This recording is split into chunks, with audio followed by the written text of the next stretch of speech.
Chairman জনাব তারেক রহমান, আজকে যে রায় হয়েছে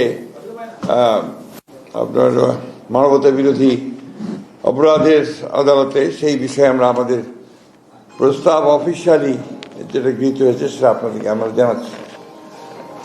দীর্ঘ 16 বছরের ফ্যাসিবাদ বিরোধী গণতান্ত্রিক আন্দোলনের ধারাবাহিকতায় 2024-এর ছাত্র গণঅভ্যুত্থানের মধ্য দিয়ে প্রিয় মাতৃভূমি বাংলাদেশ ফ্যাসিবাদ মুক্ত হয়েছে।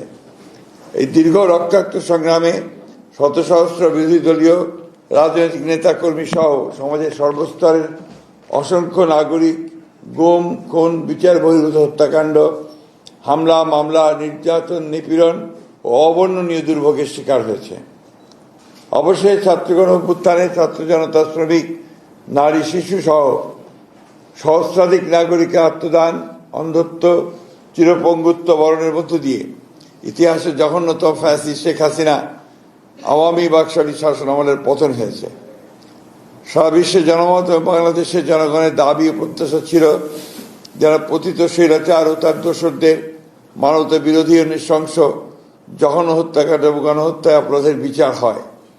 আন্তর্জাতিক অপরাধ ট্রাইব্যুনালের দীর্ঘ বিচারিক প্রক্রিয়ার মধ্য দিয়ে আন্তর্জাতিক মানদণ্ড বজায় রেখে আজকে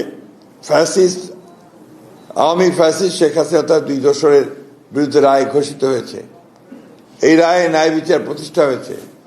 আইনের বিধান অনুযায়ী সর্বোচ্চ সাজা প্রদান করা হয়েছে ফ্যাসিস্ট শেখ হাসিনা তার দোসর সাবেক স্বরাষ্ট্রমন্ত্রী আসাদুজ্জামান কামালের।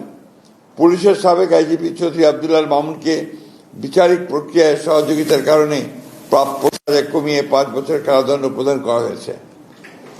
আইনের শাসন ও ন্যায় বিচার প্রতিষ্ঠায় দৃঢ় প্রতিজ্ঞ বিএনপি এ ব্যাপারে জনগণকে সদা সর্বদা সচেতন থাকার আহ্বান জানাচ্ছে। একই সাথে বিএনপি অন্যান্য মামলায় অভিযুক্তদের সুবিচারের দাবি জানাচ্ছে। আমরা মনে করি গত 16 বছরের গুম, খুন ও বিচার বহির্ভূত হত্যার শিকার এবং 2024 ছাত্র গণঅভ্যুত্থানে রাষ্ট্রীয় সন্ত্রাসের শিকার সহস্রাধিক শহীদের আত্মা শান্তি পাবে এবং তাদের পরিবার পরিজনদের ক্ষোভ কিছুটা হলেও প্রশমিত হবে। ধন্যবাদ। আসসালামু আলাইকুম।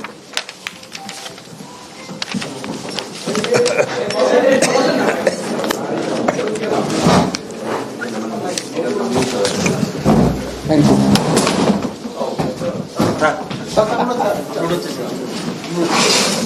you.